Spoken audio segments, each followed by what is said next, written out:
the men and women in service all over the world on this Christmas Eve, through the cooperation of the Associated Services of the Armed Forces, you are about to be entertained by some of the biggest names in show business.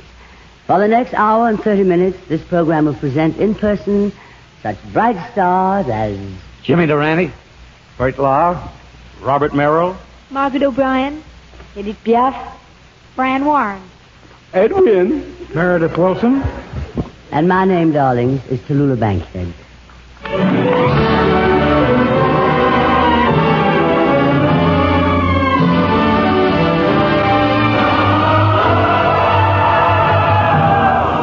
The National Broadcasting Company presents The Big Show. Salvation America, the trading of America, we're going to fill your parlor full of song.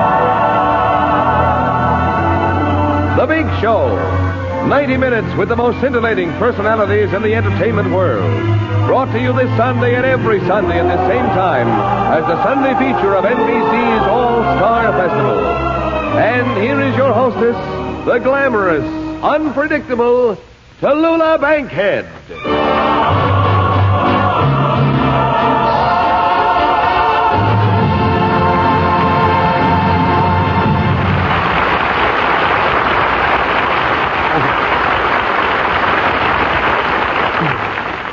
A safe and Merry Christmas, darlings, to all our armed forces, wherever you may be, and to you here at home. I hope all your stockings are hung, and that you find in them all the things you've wished for. I know what I'm going to find in mine, a run. I always do on this show. But when I heard that one of our guests today was to be Margaret O'Brien, I decided to make it my business to see that this child has a Merry Christmas away from her home. After all, it's only a few years since I was a child.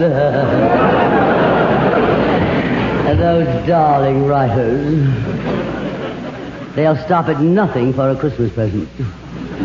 And that's exactly what they're getting. But to make sure little Margaret has a wonderful Christmas, I invited three of the theater's greatest clowns, Jimmy Durante, Bert Lahr, and Ed Wynn. Hello.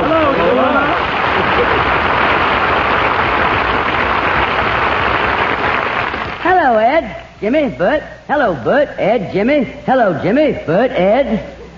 Well, now that I've given you all equal billing, we can get down to our problem.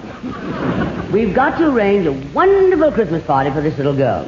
Anybody have an idea of what to give her? I got an idea, Tallulah. Something that's very popular this time of the year. Oh, really, darling? What is it, Bert? How about giving her a Christmas present? Now, isn't that brilliant? Came to me in a flash. Anybody else have any flashes? How about you, Jimmy? I know what we could get her. I once got something nice for Christmas, a bed jacket. You a bed jacket? What's the matter with that? My bed always wears a jacket. We dress to sleep. Well, for all the help you are, you could have stood in bed. Well, how about you, Edwin? Have you got an idea that's more stable than a bed jacket? Oh, yes, I have a wonderful idea, Tallulah. How old is this girl? Margaret O'Brien? Oh, well, she must be about, 7 years old, I guess. I've never met the child, you see, but I've seen her on the screen in Journey for Margaret, Our Vines Have Tender Grapes. Well, she's about 7 or 8, I'd say. Oh, well, I've got a gigantic idea. Besides, that is big. I tell you something, I'm surprised that Jimmy and Bert didn't think of it. Why don't we get her a horse? A horse? Yes, a horse. Why are you so surprised? Let me explain it to you. You give Margaret a horse. Margaret takes it home, and the landlord tells her she cannot have a horse in the apartment. This, of course, surprises her because the landlord has no objection to mice. You see what I mean? But the landlord is adamant. James J. Adamant. Well, anyhow, Margaret and her parents, they move out and they get a house in the country where the horse has plenty of room to roam. The house is in Milan, which is 25 miles to Rome. And the little girl has to ride the horse 25 miles to school every day. And one day the horse runs away and a little boy saves her life. He is the son of the wealthiest man in town. His father is a big tar manufacturer. He made his money in the black market, you know. Some of the jokes later on are even worse than that. Anyhow, she and the boy grow up to be childhood sweethearts, you know. And one day the boy brings her a bottle of perfume and proposes to her. She takes the perfume, but she turns it down because she is in love with a fella who runs a poultry market. You see, she prefers feathers to tar. Isn't that awful? Anyhow, she thinks, you know, that her parents will be tickled with a poultry man, but they don't like him. He is taboo. So is the perfume. But anyhow, she marries him, and in a year he loses all his money and he leaves her. And all she has left is a bottle of perfume. Well, everybody knows little girls like perfume, so let's get Margaret a horse. Well, I asked for a stable idea. Hey, that's reaching pretty far back for a bottle of perfume.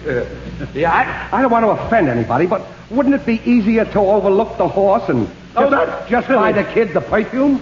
How can you overlook a horse, Bert? That's so silly. Gentlemen, no. The horse is scratched. This child is away from home. It's Christmas Eve. Now, you know how children feel about Christmas. Surely you men, somewhere in your respective sordid existences, have met some little girl you made happy at Christmas time. Well, that's what I want here, and I'd appreciate your cooperation. Now, are there any questions? I have a sister in St. Louis who has a little girl. Jimmy, darling, that is not the question. Oh. Do I have a sister in St. Louis who has a little girl? That's a question. Darling, what about your sister's child in St. Louis? Well, I was going to say my sister always throws a Christmas party for her little girl. Why don't we do that? You mean you want us to throw a party for your sister's kid in St. Louis? No, he means a party for Margaret, and I think it's a very good idea. Now, the first thing we'll have to do is to get some refreshments. What do you get for a child's party? I've heard of something that children adore. I think, I think they could call it milk. Okay. I'm the milkman around here. From the picture of the same name I just made for Universal, now playing in neighborhood movie houses, smoking in the lodges. So I'll get the milk. Tell me, Chiloo, how much milk shall I get? How much milk do you get? How should I know how much to get? There's only one child. Get a fifth. A fifth?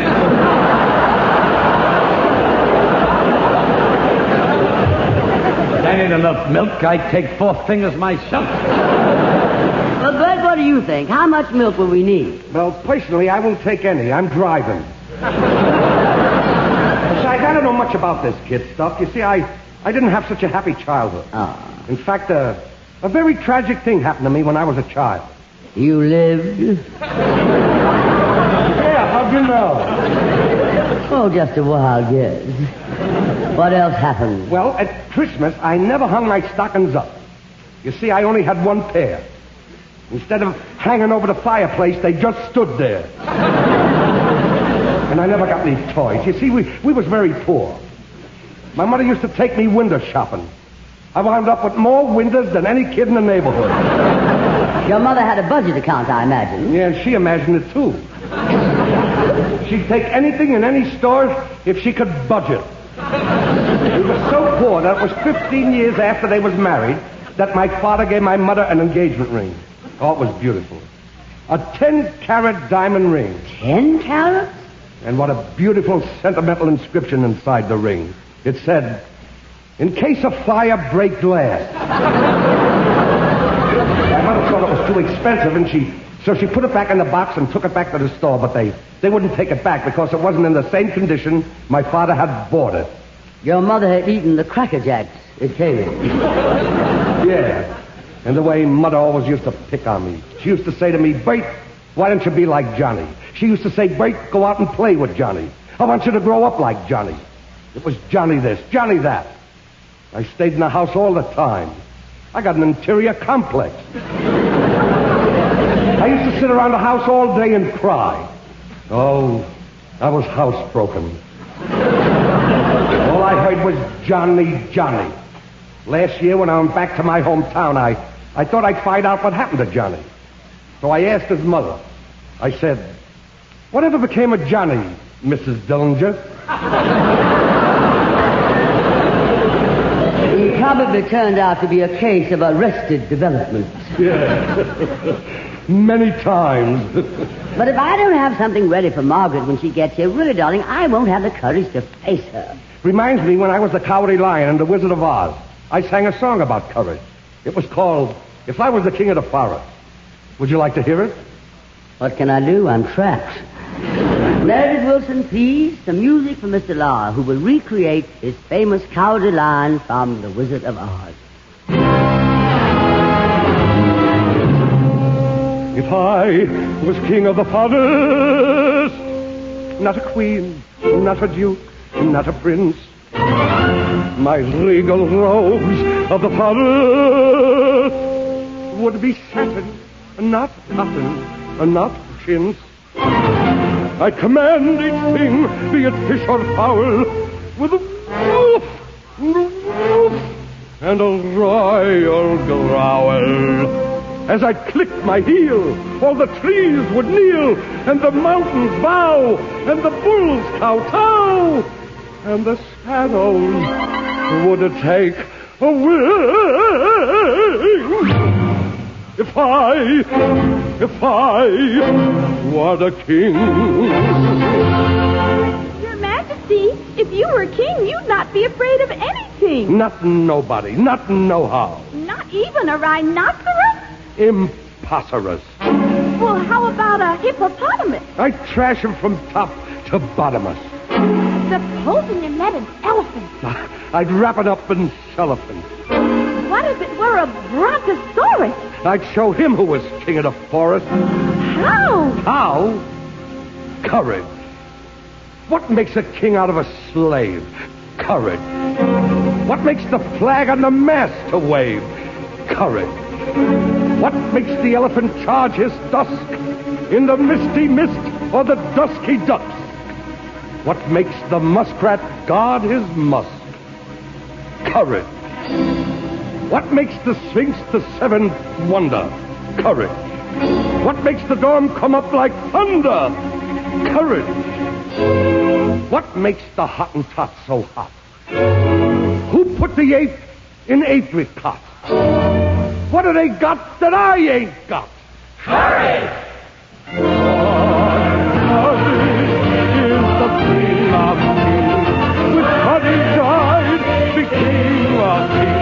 And the whole year round I'd be hailed and crowned by every living thing.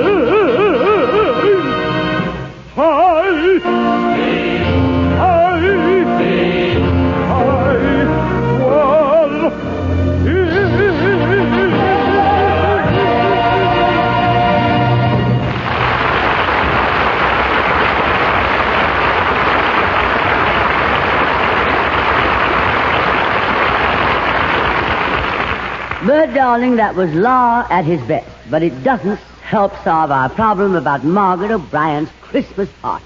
Now, it can't be too difficult, darlings. It's just that I haven't met any children.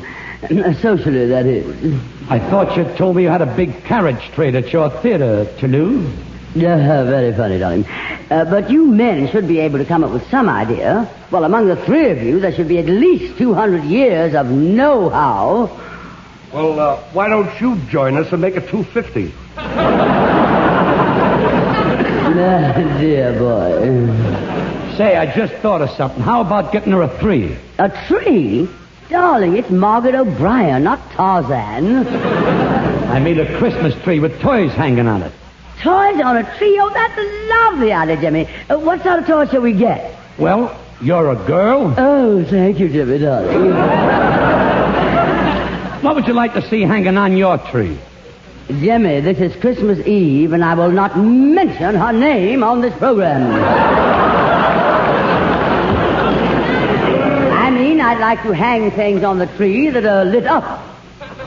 I thought we were having milk. Now, Jimmy, you know what I mean. I'm talking about toys a little child could like, simple things to play with, like a ball and jack.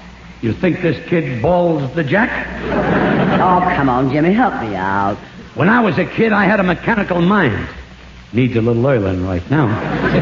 My father wanted me to be a mechanical engineer, so he bought me an erector set. And I would have been the greatest mechanical engineer of all time Except for one thing. What was that? I couldn't open the box.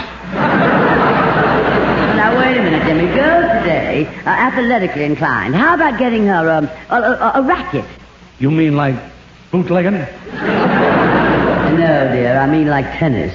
Oh, my father wanted me to be a tennis player once, but I couldn't make the grade. Why not? No guts. Courage. I didn't like it. I cried every time he made me play. Then he tried to make me play ping-pong. Now, you mean ping-pong. Pang, my heart wasn't in it. Oh, courage. No, Jimmy, I don't think she's old enough for ping-pong. Well, the kids today ain't satisfied with the toys the kids used to play with when I was a boy. Well, darling, there aren't as many Indians around today. I'll accept that. With reservations. The toys they give kids today. Why, last year I had to give my nephew a chemistry set. He said he wanted me to be a scientist. Another Prince Albert Einstein. Well, did he like the chemistry set, Jimmy? I don't know. He moved away, house and all. Well, a lot of scientists are up in the air these days. Not... Christmas has become quite a problem, hasn't it, Jimmy? Not for me. I think it's a shame Christmas comes but once a year.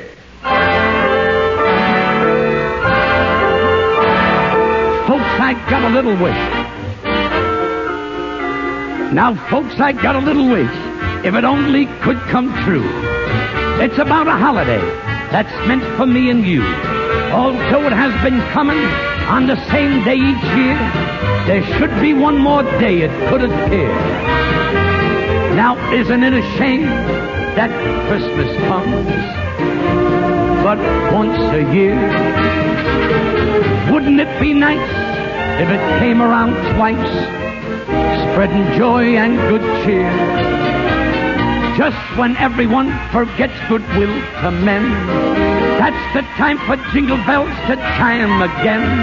Now, isn't it a shame that Christmas comes but once a year? You know, I'll never forget one Christmas Eve when I was a kid. I hung up my stocking, went to bed, and when I came down the next morning, what do you think I found on my stocking? My father's foot. Yeah, my father really stuck by me all through childhood. One time in school, the teacher asked me who signed the Declaration of Independence. I said I didn't. I said I didn't know, teacher. I didn't. Just for that, she made me bring my father to school. He walked in and said, "Teacher, my boy Jimmy is a good boy, and he's an honest boy. And if my boy says he didn't do it, he didn't do it." What a man. My father went to school more when I went to school than when he went to school. But I'll never forget the big turkeys we used to have for Christmas dinner. I always got the dark meat. This year I'm dreaming of a white Christmas. Now, isn't it a shame that Christmas comes but once a year? Wouldn't it be nice if it came around twice, spreading joy and good cheer? Now, just when everyone forgets goodwill to men, that's the time for jingle bells to chime again. Now, isn't it a shame that Christmas comes but once a year?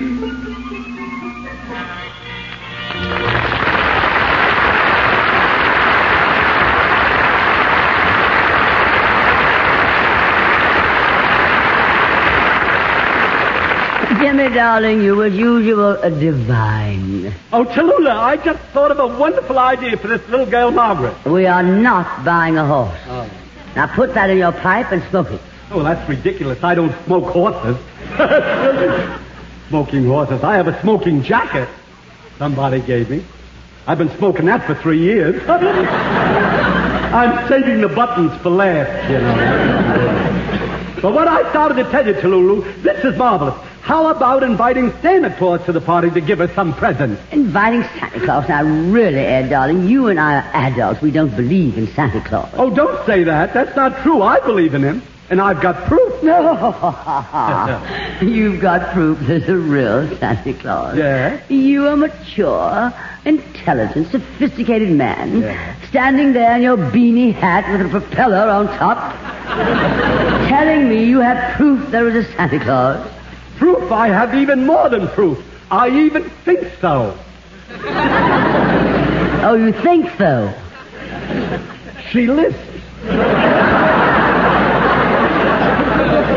Only when I talk. But anyway, tell me about this proof you have there's a Santa Claus. Oh, I have proof. I'll tell you the whole story. I was in a show about 20 years ago, you see, and there was a fellow in the show with me, and his name was Houdini. No, it wasn't. His name escapes me.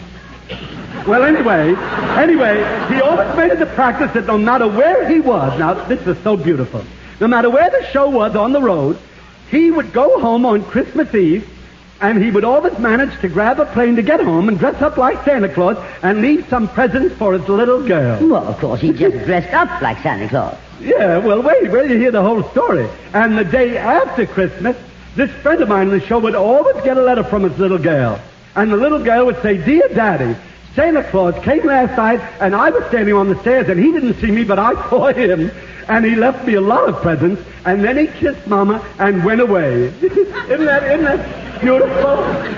Doesn't that ring your heart, that story? Very beautiful, and it rings my heart, but what's the point? Oh, the point? Well, I'll make it blunt then. One year, the same company, we were playing out in Colorado someplace, and the same man was with the company, and there was a great big blizzard, and all the planes were grounded. And the little girl's Dottie, the father there, I call him Dottie, I mean Daddy, he couldn't get home for Christmas. Well, the poor man was heartbroken. Well, on Christmas Day, there was another letter from the little girl, just like he used to get every year. And the letter said, "Dear Daddy, Santa Claus was here last night and left me toys. And then he gave Mama a lot of kisses and went away. And that's how I came to believe that there is a real Santa Claus." Well, there, darling, you go on believing exactly what you want, but I still don't know what to get Margaret for a present. Well, now, let me see. I have a son. Keenan, his name. No. His last name is Wynn. Keenan Wynn. We have the same last name. That's a coincidence. Of all the people in the world I picked out to be my son, I picked one with the same name, Wynn. Well, anyhow, I've been trying to think, what would Keenan want for Christmas? And you know what I think he'd want? Fran Warren. Fran Warren? Well, she's right here. Hello, Tallulah.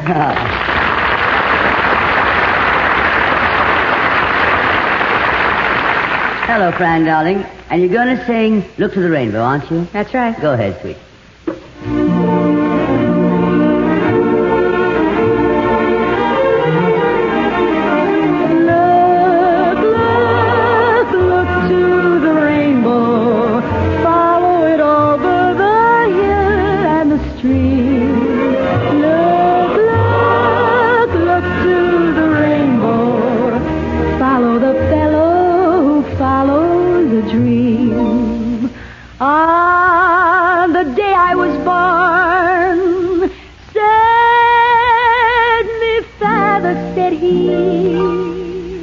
I've an elegant legacy waiting for you.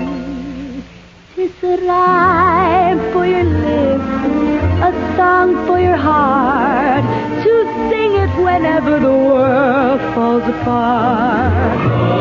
Look to the rainbow. Follow it over the hill and the stream.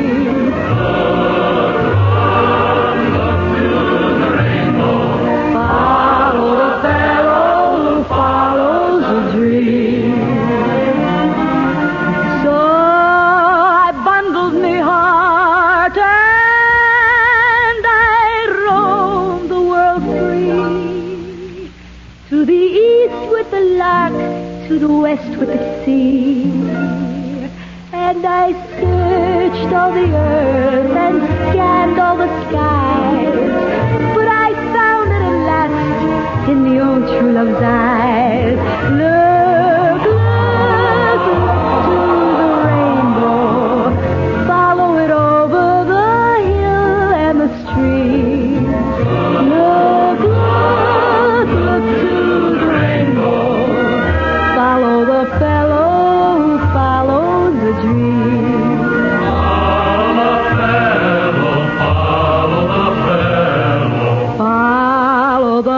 fellow who follows a dream.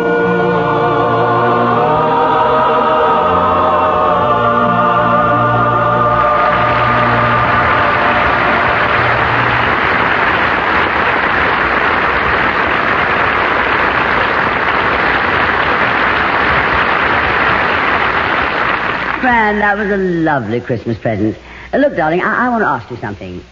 Is it about Margaret O'Brien's Christmas party? Well, the child has to have a Christmas celebration of some kind tonight, and I can't take her where I'm going. Well, it sounds like you're going to a party. Why can't you take little Margaret? Well, because it probably won't be over until 12 o'clock. Well, that's not so late. Thursday noon. That sounds like quite a party. It always is when I'm there, pet. Yes, I hear you do. Well, personally, I'm just having a little party at home. We have a very small Christmas tree, but one thing I know is going to be on it. A new mink coat. A mink coat? Darling, what kind of a Christmas tree have you got? Oh, the usual kind. A fir tree. This is sweet.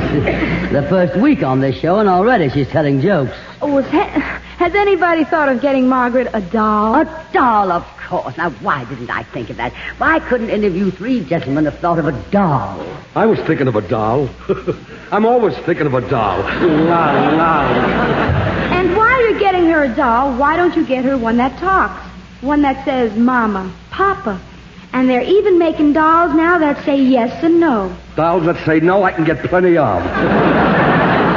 Now, look, let me present the doll to Margaret. I'll be Santa Claus's helper with the red nose and the jolly laugh and the red nose with the red suit, and I'll come flying over the rooftops, down the chimney, and give it a doll. Flying over the rooftops. I suppose you'll be using 8 reindeer. No. I can do all my flying on 8 old-fashions. That explains the red nose. But Santa Claus might not be a bad idea at that. I suppose Margaret believes there is one, you think, huh? Doesn't everybody? Oh, now, honestly, but you and Ed acting like a couple of children. Santa Claus indeed. Tallulah, believe me, there is a Santa Claus. I know. Because a few years ago, I was playing one of Santa's helpers to a cute little girl. Oh, she was a sweet little thing. I walked into the apartment Christmas Eve, all dressed up in my Santa Claus outfit, and started to give her some presents. But she wouldn't take them. She said if I was a real Santa Claus, I'd go up on the roof and come down the chimney. So I did. But she still didn't believe me. No faith? No chimney. And you still believe in Santa Claus? I certainly do. Because while I was up on the roof looking for the chimney, that cute little girl's husband come home. Now, if there had been a chimney for me to come down, her husband would have knocked my block off. So don't tell me there ain't no Santa Claus. Now, wait a minute, Bert. Who told you there ain't no Santa Claus? Tallulah, I've been trying to show her there is one. I try to prove it to her, too. She doesn't believe that there is a Santa Claus, Jimmy. Tallulah, you're unbelievable. I do not care to speak about it. Now you're unspeakable. But, Jimmy, believe me, it's a Santa Claus, not you. Especially me. Look at me. Tallulah? Must I? Move back about 4 rows so you can see both sides of his face. Now let me ask you a hypocritical question. Am I handsome? Am I young? Have I got curly locks? Am I well educated? Do my clothes fit? Well, for me, Have there's I got only sex? one Santa Claus, NBC, Nicholas B. Claus. And this, darlings, is NBC, the National Broadcasting Company.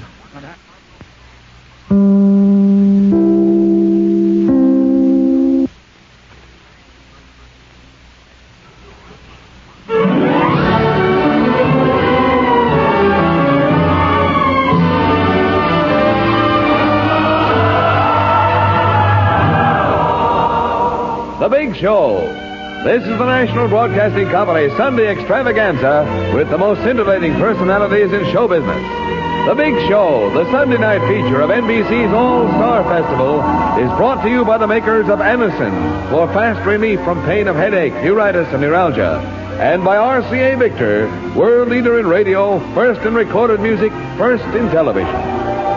The big stars in this program are Jimmy Durante, Bert Lahr, Robert Merrill, Margaret O'Brien, Edith Piaf, Fran Warren, Ed Wynn, Meredith Wilson and his Big Show Orchestra and Chorus, and every week your hostess, the glamorous, unpredictable Tallulah Bankhead.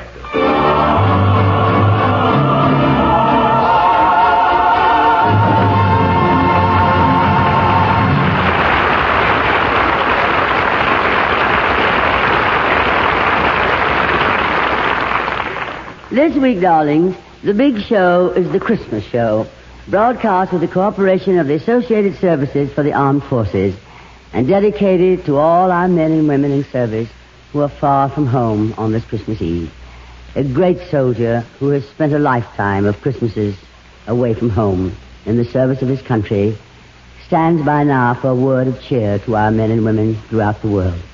From Camp Breckenridge, Kentucky, General Jonathan M. Wainwright, United States Army. I'm happy to join with all your folks at home in bringing a Christmas greeting to you, my comrades of the armed forces, wherever you may be. We have shared the joy of other Christmas days together, and we look forward as a united people to that time when peace on earth and goodwill to men will again prevail. May God be with you.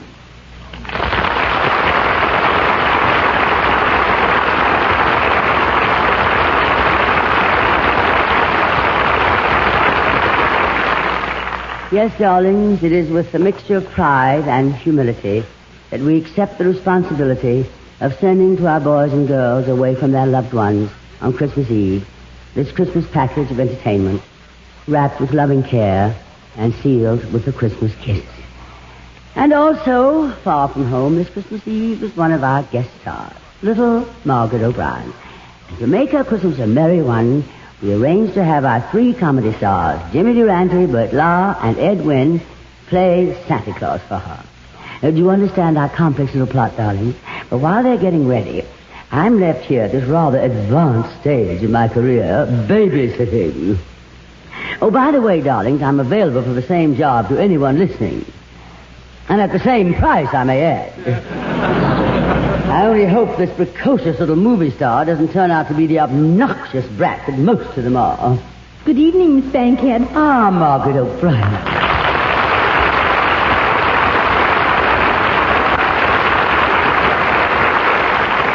Oh, Margaret, look at you. I had an idea you were only 7. Oh, no, I'm quite old now. I'm 13, you know. 13, oh. What am I laughing about? Now, Margaret, I've arranged a wonderful Christmas Eve party for you. I'm going out later to a party myself, but before that, I want to make sure that you have lots of fun. Now, what would you like to do till the others get here, huh? Oh, I'd just like to sit around and be gay and jolly and have some laughs. Oh, well, good. Do you want me to tell you some funny stories? Oh, no. Just sing, Give My Regards to Broadway.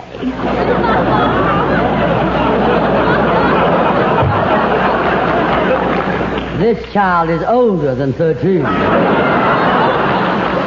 Miss Bankhead, you don't seem to understand very much about 13-year-old children. Darling, when I was born, I was 13 years old. How old are you now, Miss Bankhead? Oh, well,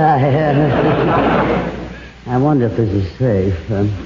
How old do you think I am? Well, of course you must allow for the lighting here, Margaret. Well, I think... And I've had a tiring rehearsal all day. Well, And I'm still in shock over Happy Chandler's being fired.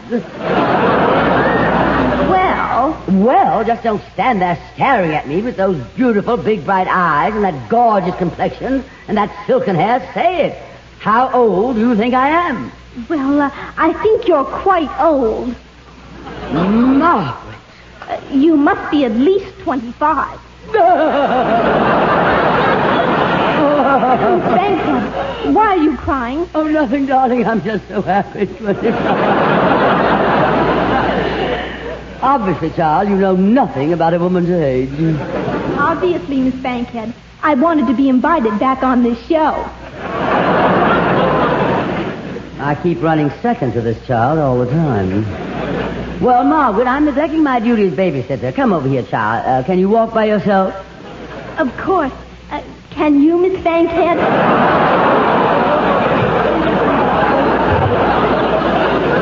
Isn't she sweet? I don't know how I'll be later tonight after the party. But, well, now what? Oh, maybe I ought to tell a little story, huh? Would you like a story, Margaret? Of course you would. All little girls like stories. Now get comfy now. That's it. Now let me see. Now how do I do this? Oh, I know. Once upon a time there were 3 actresses. Judith Anderson, Katharine Hepburn, and Gertrude Lawrence. One dark night they were walking home, and they cut through a dark alley. Schubert's Alley. And there they saw a big bad wolf. He was a producer. And he said, I'm doing a new show. Which one of you actresses would like to come up and audition for the leading part? And Judith Anderson said, I will. And Katharine Hepburn said, I will, Rally, I will. And Gertrude Lawrence said, hey, jolly well, Wynn. So they all 3 went up and auditioned. And after he'd heard them read the part many, many times and thought about it for several weeks, he hired Gertrude Lawrence for the part. She was his wife. That same day, he saw a little girl waiting outside his office, and he said, you are just perfect to be Gertrude Lawrence's understudy. If anything happens to Gertrude Lawrence, you will play the part. Well, the little girl was overjoyed. And one day, just before the play opened, a terrible thing happened. The understudy broke an arm. It was Gertrude Lawrence's. And the understudy went on and played the part, and she became a big hit overnight and went on from there to become one of the greatest actresses in America. And do you know who that little girl was, Margaret? Oh, sure. Betty Davis.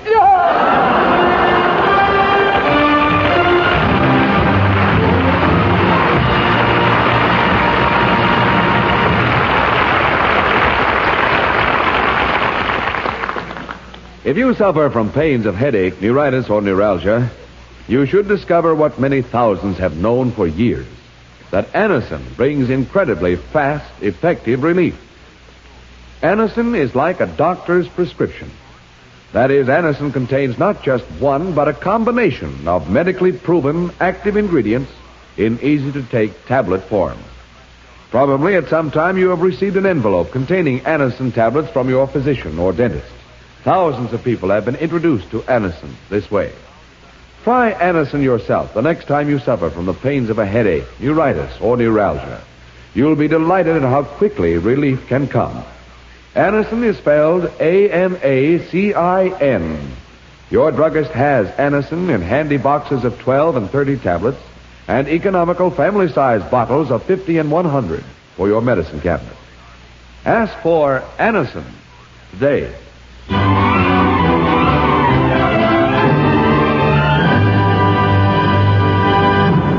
Meredith, you haven't done anything to get this party rolling. Come here, Meredith. I want you to meet Margaret O'Brien. This is Meredith Wilson, darling.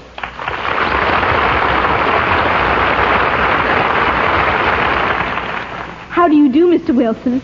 Margaret O'Brien? Are you the little girl that I used to see in the movies all the time? That's right. Incredible. My, how you have grown up. It sure makes a person feel old. Hey, is there an echo in here?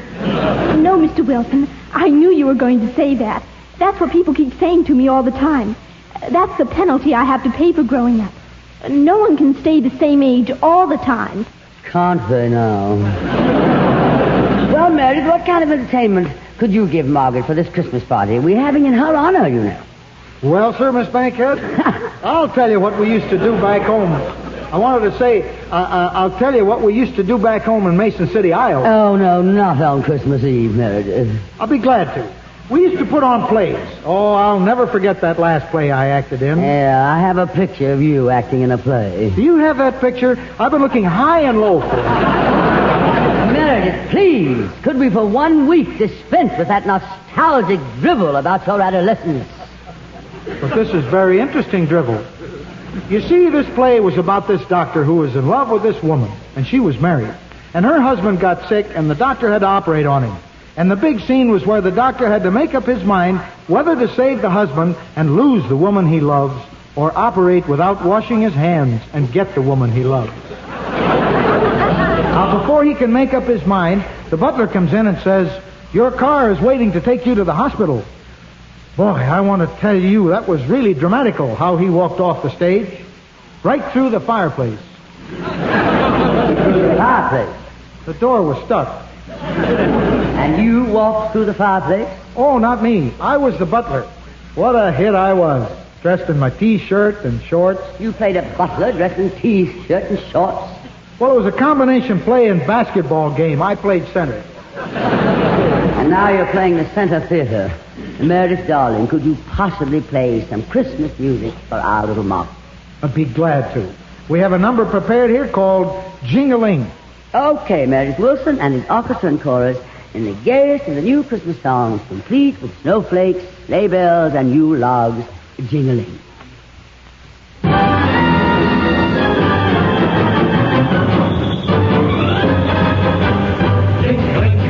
What fun it is to say a jingle, jingling, jingling, jingling, they set your heart a tingle. Jingling, jingling, jingling, I love to hear all that mingle. Ha ha, ho ho, gliding through the snow. Jingling, jingling, jingling, the bells and at the snowflake dancing. Jingling, jingling, jingling, goes on with even prancing.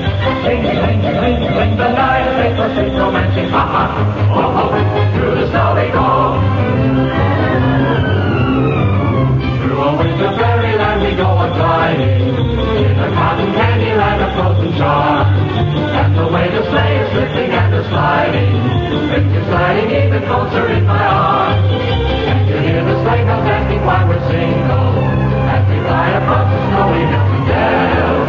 And we're happy cause the sleigh bells seem to jingle in the winter fairyland like wedding bells. Jingling, jingling, what fun to hear the sleigh bells jingle. Jingling, jingling, they set your heart a tingle. Jingling, jingling, I love to hear all that mingle. Ha ha ha, oh oh, gliding through the snow. Jingling, jingling, the bells have got the snowflake dancing. Jingling, jingling, oh down to even prancing. Jingling, jingling, the night is made for sweet romancing. Ha ha, oh oh, through the snow we go.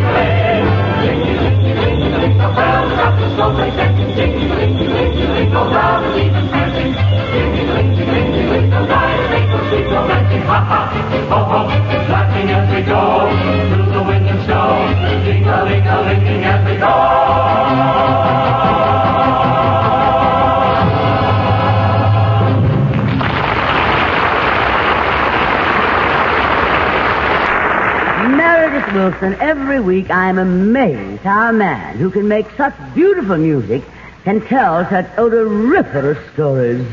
Well, sir, I was thinking the same thing.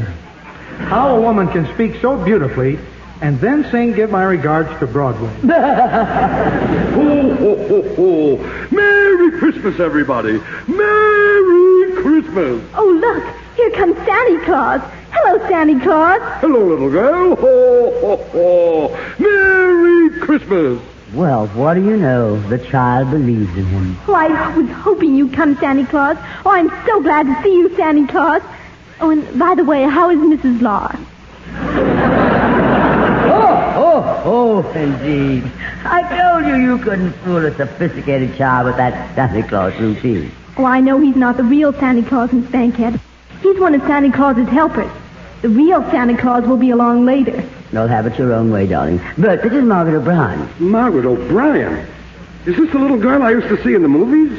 Incredible. That's exactly what I said, Bert. Here we go again. My, how you have grown up. Makes a person feel old. All right, we can do very well without that Christmas trio. Did you bring Margaret a present? I certainly did. I brought a Metropolitan Opera star. Come out here. White Robert Merrill.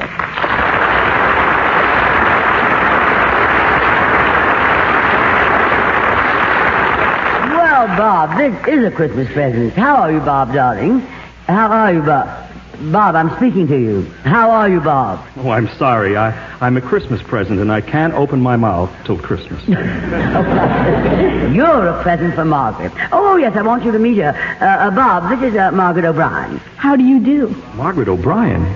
You're the Margaret O'Brien I saw in the movies as a little girl? That's right. But I didn't know you were ever a little girl. No, I mean when you were a little girl. So you're that little girl. Incredible. Well, here it comes. My, how you have grown up. Makes a person feel old. Well, before we get too old, how about singing for Margaret, Bob? I'd be glad to. Ladies and gentlemen, Robert Merrill sings one of the great Christmas songs of all time, Cantique de Noël.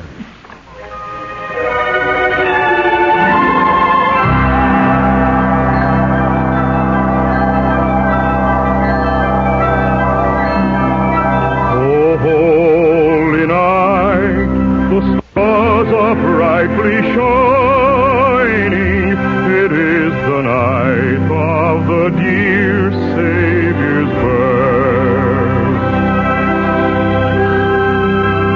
Long lay the world in sin and error pining, till he appeared and the soul felt its worth.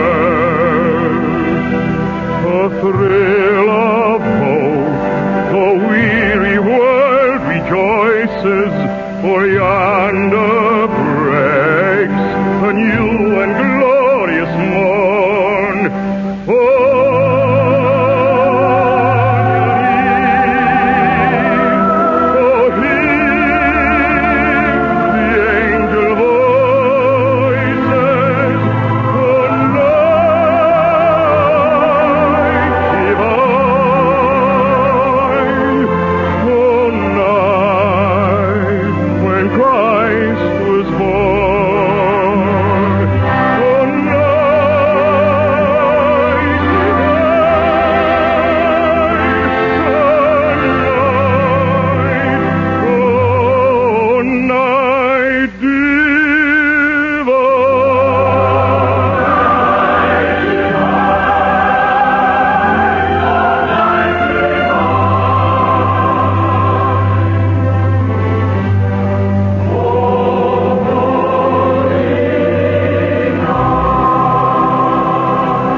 Never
RCA Victor has long been pioneering the boundless new world of electronics and bearing the fruits of that pioneering into homes across the earth through fine radio, recorded music, and television.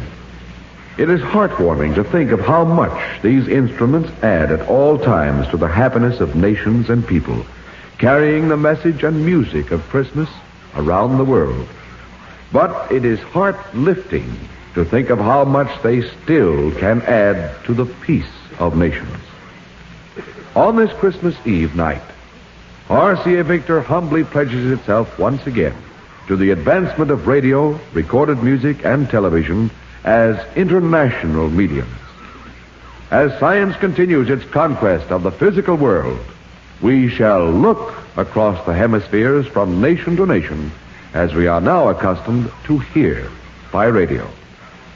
May this added sense of neighborliness help us better to understand each other.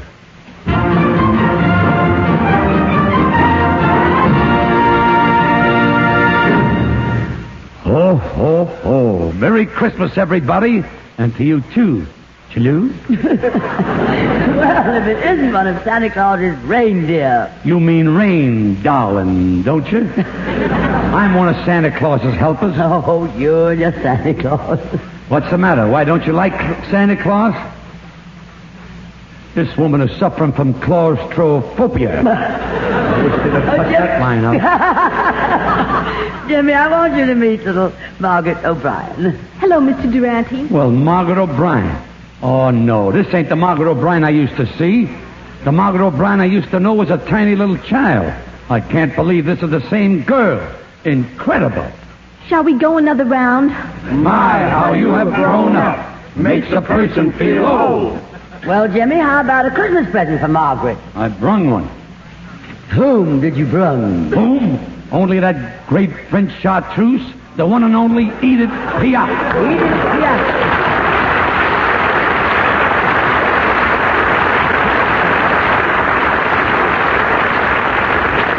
Edith, darling, this is divine. Having you on our show, one of the greatest singers that France has ever sent us. Oh, merci. I would adore having you sing for me right now. Oh, merci. And when you finished, if you like, I will sing for you. Oh, have mercy. Miss Bankhead, I've heard so much about Miss Piaf. May I meet her? Why, of course, child. Miss Piaf, this is Margaret O'Brien. Miss Piaf, this is really a pleasure. This is Margaret O'Brien? Incredible. No, not that again. No. 1, 2, 3, go. My, how you have grown up. Makes a person feel old. I wonder if that'll ever replace Fred Waring. Edith, darling, would you sing one of my favorite numbers, Autumn Leaves? Oh, I will be glad to. Merci.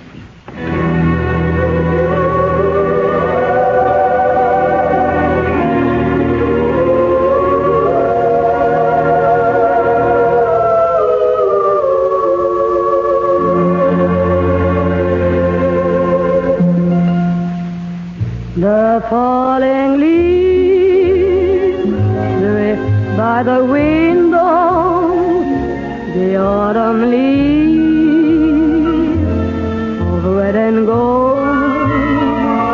I see your lips, the summer kisses, the sunburned hand I used to hold.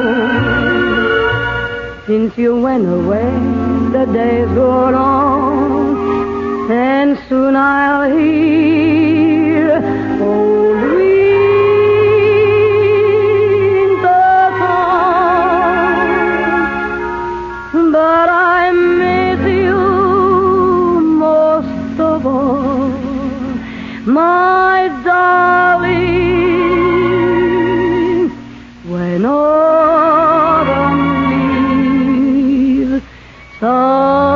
softly fall. C'est une chanson qui nous ressemble, toi qui m'aimais, je t'aimais, et nous vivions tous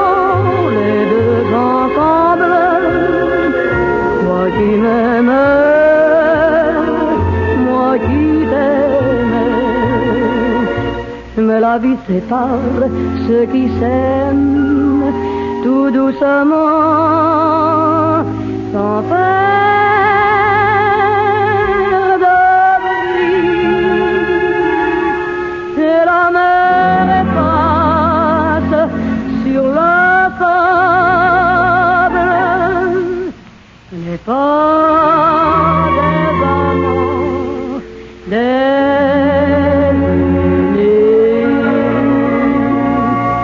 since you went away, the days roll on, and soon I'll hear only the song. But I miss you most of all, my darling, when start to fall.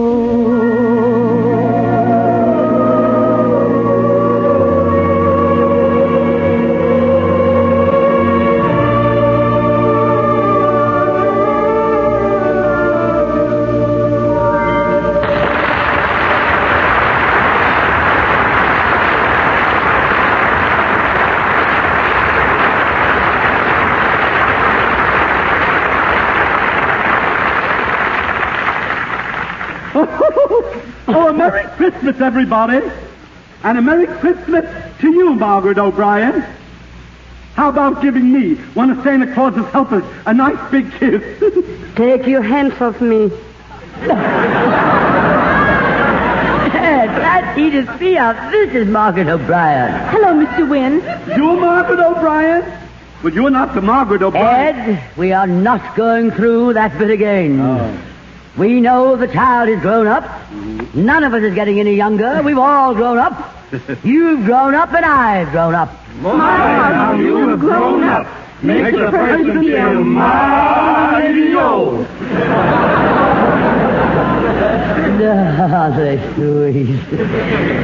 Now, Ed, what present did you bring Margaret? Oh, the best of all, really, Tallulah. I brought her a wonderful it's an opera. Oh. What a wonderful story. It's the story of a... Now, just a minute now, Ed, before you tell your story. Ed Hurley has a story to tell, Ed. This portion of the big show has been brought to you by the makers of Anacin for fast relief from pain of headache, neuritis, and neuralgia, and by RCA Victor, world leader in radio, first in recorded music, first in television. Now, Tallulah, would you like to ring your chime? This is NBC, the National Broadcasting Company.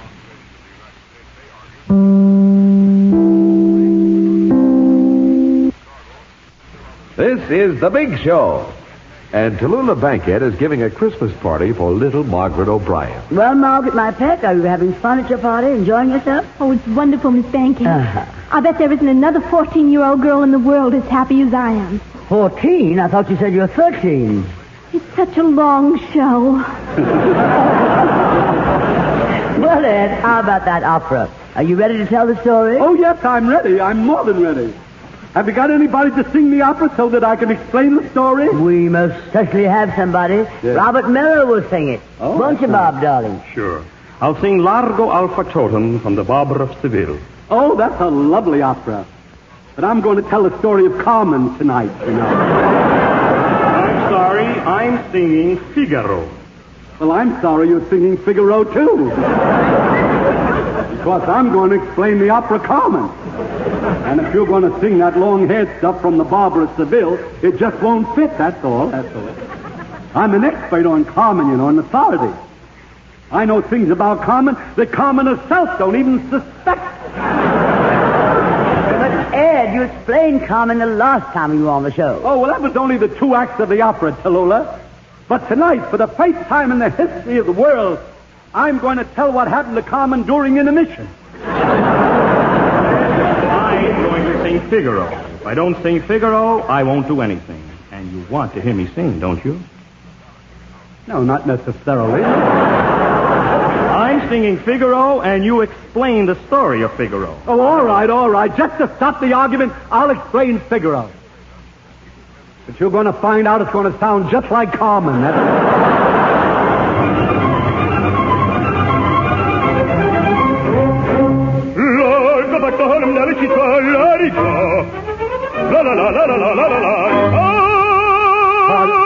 pardon me just a minute. See, you're singing in Italian, and they don't know what you're singing about. I'll explain the opera up till now. As the curtain rises, there is a terrific storm raging off the coast of Australia. But that makes no difference to the opera because the opera takes place in Spain. Now, actually, this version of Carmen, which I am describing, has a title which is all its own. The name of it is He Missed His Wife's Cooking. Every chance he got. Now, I'll explain what he's been singing. We first see Carmen seated in her living room. She has just come up from the wine cellar of her home where she stumbled over something 65 years old. It was her father. Now, as Carmen is in the sitting room, you can see that she has a figure that is out of this world, you know. And if she just put on a girdle, she could probably get it back in again. But as a matter of fact, Carmen has only 2 teeth. This is very interesting. Carmen has 2 teeth, one in her upper jaw and one in her lower jaw. And one day, the tooth in the upper jaw says to the other tooth, let's get together for lunch sometime. At this point, Carmen's father rushes in. This is an interesting scene. He says, Carmen, I am going to get married again. I hope you do not mind. I'm going to marry a girl 18 years old. Carmen says, Father, you can't do that. You are 65 years of age. If you marry a girl 18 years of age, 10 years from now you'll be 75, and she'll be only 28. Have you thought of that? The old man says, yes, I thought of that, but why should that stop me, he said. He said, when that time comes, I'll go out and find myself another 18-year-old girl. All right, if you'll continue now with the opera.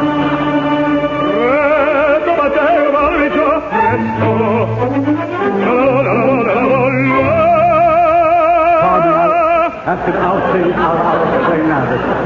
It's unfortunate that it's always on a high note, but Anyhow, in the opera, we now find that Don Jose has come to see Carmen. Don Jose's a lovely fella. He comes from a fastidious family. His father is fast and his mother is hideous. Anyhow, Don Jose is wearing a suit out of awning material. There is a freeze on goods, you know. Now, he has this suit made of awning material, the same material that people used to make awnings with. The suit is all right. The only trouble is that when the sun goes down, the pants roll up. Now, Don Jose says to Carmen, he says, sweetheart, now that we are engaged to be married, let us elope tonight. I'll bring a net, and you can jump to it from your window. And Carmen says, but I live on the 10th floor. Suppose I miss the net. Don Jose says that in that case, our engagement is off. Now, Carmen says, Don Jose, first you must ask my father for my hand. And Don Jose said, well, I did ask him. I asked him, and when I told him that I wanted to marry you, he asked me if I had enough money to support you, and when I said yes, he tried to interest me in another proposition. Would you sing that part of the opera, please? Oh, che bel vivere, che bel piacere, che bel piacere. That's enough. The audience can't carry all those words, you see. Now, this is where the plot thickens, folks. It doesn't exactly thicken, it just gets a little lumpy. And I'll tell you why. A new character enters the opera. His name is Escamillo. And now Escamillo proposes to Carmen, and she accepts him. She doesn't want to marry the man for his money, but she can't think of any other way to get it, you know. And now comes one of the most romantic scenes ever to be witnessed on any stage. Escamillo kisses Carmen on her left cheek, then he kisses her on the right cheek, and then he kisses her on the forehead. Carmen says, keep scouting around, you're bound to find it. Wait a minute, it's something horrible. And now the scene changes. It is Christmas Eve, and Carmen cooks Escamillo a turkey dinner. She says, think of it, dear, when Noah was on the ark, there were only 2 turkeys in the whole world. Escamillo starts eating his turkey, and he says, I wonder what happened to the other one. Escamillo asks for some marmalade, and when Carmen tells him that they don't have any, Escamillo gets angry and he screams, what kind of a house is this? And Carmen says, stucco. Per un barbiere di qualità, di qualità. tutti mi chiedono, tutti mi vogliono. Buona ragazzi, vecchie fanciulle, quale parrucca, presto la barba, quale sanguigna, presto vieto, tutti mi chiedono, tutti mi vogliono, tutti mi chiedono, tutti mi vogliono, quale parrucca, presto la barba, presto vieto. Figaro, Figaro, Figaro, Figaro, Figaro, Figaro, Figaro, Figaro, Figaro, Figaro, Figaro. Ahimè, che furia, ahimè, che folla una alla volta, per carità, per carità, per carità, una alla volta, una alla volta, una alla volta, per carità. Figaro? Sono qua. Ehi, Figaro. Sono qua, Figaro là, Figaro qua, Figaro là, Figaro su, Figaro giù, Figaro su, Figaro giù, quando vai pessima, sai che ne buona, sai che fai column dalla città, dalla città, dalla città, dalla città, dalla città. Bravo Figaro, bravo bravissimo, bravo bravissimo, fortunatissimo, fortunatissimo, fortunatissimo per verità. Bravo Figaro, bravo bravissimo, bravo Figaro, bravo bravissimo, fortunatissimo, fortunatissimo, fortunatissimo per verità. Sono il patato della città, sono il patato della città, della città, della città, della città.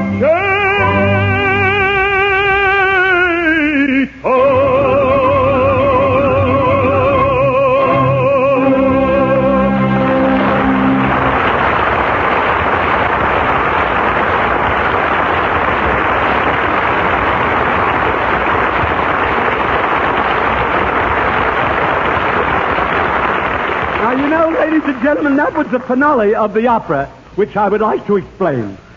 At this point in the opera, we see Carmen's brother. His name is Ralph. He is running to the house. Ralph, as it happens in the play, is really a lion tamer in the circus. And every day he puts his head right in the lion's mouth. But today, just as he was going to put his head in the mouth, he yawned. And the lion looked at him. And the lion said, "Just a minute, who does what to who?" I thought that was good. Anyhow, Ralph knocks on the door of Carmen's house, and Carmen yells, "Who is it?" He says, "It's Ralph." She says, "Who?" He says, "Ralph, Ralph, Ralph." She says, "I can't hear a thing. There's a dog barking outside." Then comes the famous wedding scene, ladies and gentlemen. Here my mood changes. This is wonderful. I'd like to explain this. Carmen's mother and father are the first to arrive at the wedding. They are wearing bearskin coats.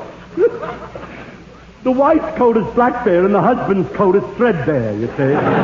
The wedding ceremony starts and the judge says to Escamillo, "To marry this woman well, that'll cost you $2.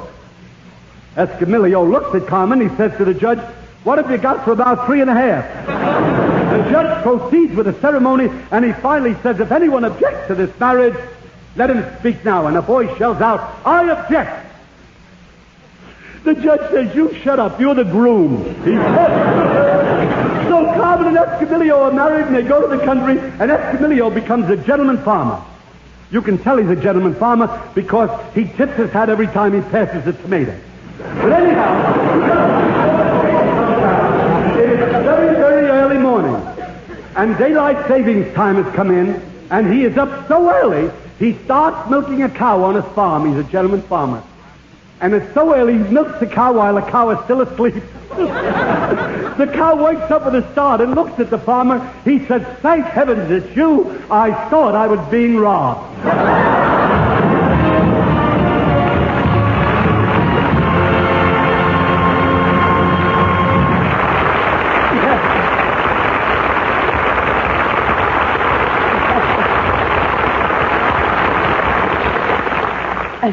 My darling, that was a wonderful present, now wasn't it, Margaret? Oh, I enjoyed that immensely. This whole party, why, it's been just wonderful. And I want to thank Santa Claus for having made it possible. Oh, now, darling Margaret, you're 13 years old. Surely you're old enough to give up this Santa Claus legend. Oh, no. Santa Claus isn't a legend. He's real. Now, look, child, maybe I'd better straighten you out, huh? Miss Bankhead, maybe I'd better straighten you out. There was once a little girl who didn't know whether to believe in Santa Claus or not. And she wrote a letter about it to the old New York Sun. The letter said, "Dear editor, I'm 8 years old. Some of my little friends say there is no Santa Claus. Papa says if you see it in the sun, it's so. Please tell me the truth. Is there a Santa Claus? It was signed Virginia O'Hanlon. And here is the answer they printed. Yes, Virginia, there is a Santa Claus. He exists as certainly as love and generosity and devotion exist. And you know that they abound and give to your life its highest beauty and joy. Alas, how dreary would be the world if there were no Santa Claus. It would be as dreary as if there were no Virginia. There would be no childlike faith then, no poetry, no romance, to make tolerable this existence. We should have no enjoyment except in sense and sight. The eternal light with which childhood fills the world would be extinguished. Not believe in Santa Claus? We might as well not believe in fairies. Nobody sees Santa Claus, but that's no sign that there is no Santa Claus. The most real things in this world are those that neither children nor men can see. Did you ever see fairies dancing on a lawn? Of course. But that's no proof that they're not there. Nobody can conceive or imagine all the wonders that are unseen and unseenable in this world. You tear apart the baby's rattle and see what makes the noise inside. But there's a veil covering the unseen world, which not the strongest man or even the united strength of all the strongest men that ever lived could tear apart. Only faith, fancy, poetry, love, romance can push aside that curtain and view and picture the supernal beauty and glory beyond. Is it all real? Ah, Virginia, in all this world there is nothing else real and abiding. No Santa Claus? Thank God he lives. And he lives forever. 1,000 years from now, Virginia. Nay, 10 times, 10,000 years from now. He will continue to make glad the heart of childhood.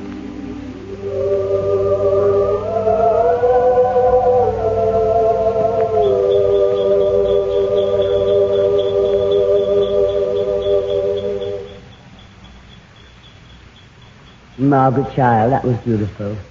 How could I possibly have grown so far away from that simple, wondrous belief that there is a Santa Claus? I thought I was giving you a Christmas you would remember. Instead, you've brought back something I should never have forgotten. All of a sudden, I remember how we sat around our fireside at home and sang the joyous Christmas carols, so symbolic of this happy, happy season. Wouldn't it be wonderful, Miss Bankhead, if we could sing them now? Oh, I wish we could. And why can't we? My precious child. Of course there'll be carols.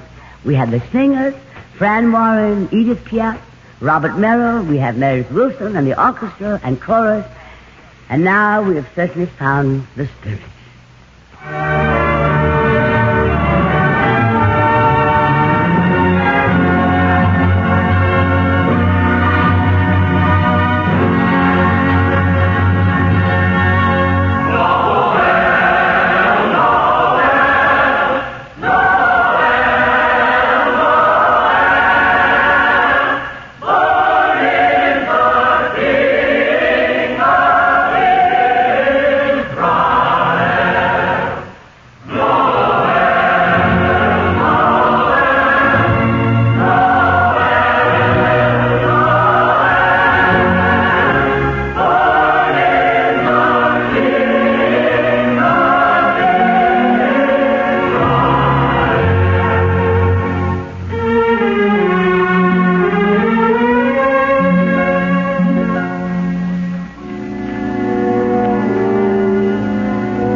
enfants, chantons tous son avènement.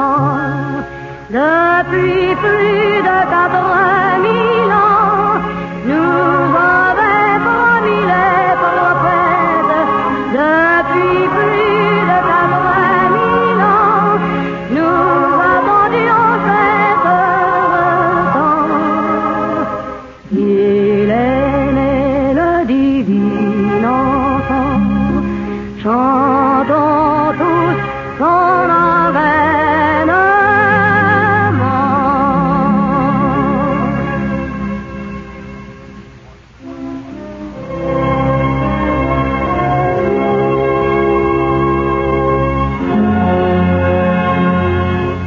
God rest ye merry gentlemen. Let nothing you dismay. Remember Christ our Savior was born on Christmas Day to save us all from Satan's power when we were gone astray. Oh, tidings of comfort and joy, comfort and joy. Oh, tidings of comfort and joy.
And now, everybody, you here in the theater, you at home, and especially you men and women far from home, won't you please join us in singing, "O Come, All Ye Faithful"?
Well, Margaret, darling, our party's almost over.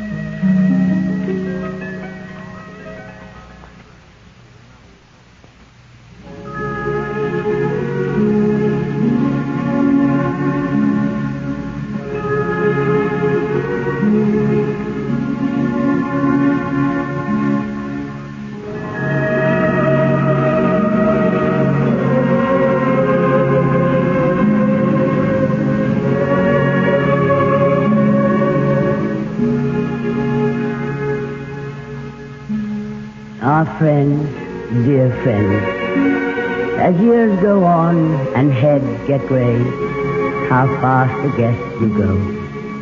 Touch hands with those that stay. Strong hands to weak, old hands to young, around the Christmas board. Touch hands. The false forget, the foe forgive. For every guest will go, and every fire burn low, and cabin empty stand. Forget, forgive. For who may say that Christmas Day may ever come to host or guest the king? Touch hands. Touch hands.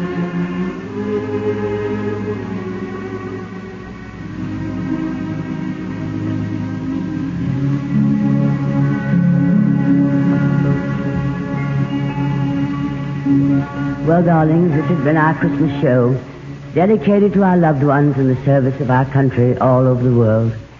God bless you, and God speed your journey home.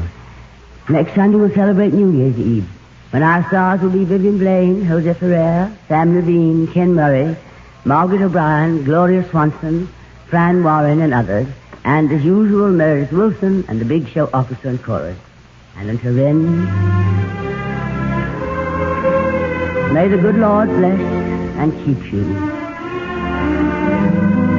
whether near or far away. Fran. May you find that long-awaited golden day today. Bert. May your troubles all be small ones, and your fortune 10 times 10. Jimmy? May the good Lord bless and keep you till we meet again, Meredith. May you walk with sunlight shining and a bluebird in every tree. Ed, may there be a silver lining back of every cloud you see. Margaret? Fill your dreams with sweet tomorrow. Never mind what might have been. Edith? May the good Lord bless and keep you till we meet again. Robert? May you walk with sunlight shining and a bluebird in every tree. May there be a silver lining back of every cloud you see. Fill your dreams with sweet tomorrow. Never mind what might have been. May the good Lord bless and keep you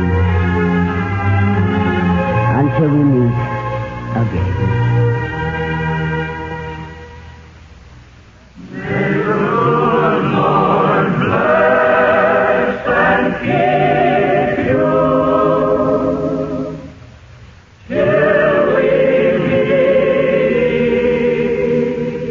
till we meet.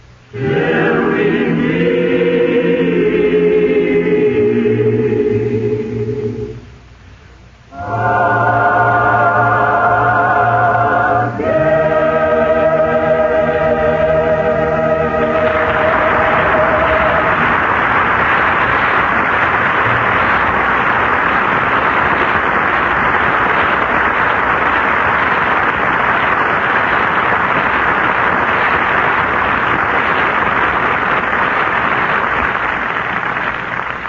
A safe and a Merry Christmas, darling.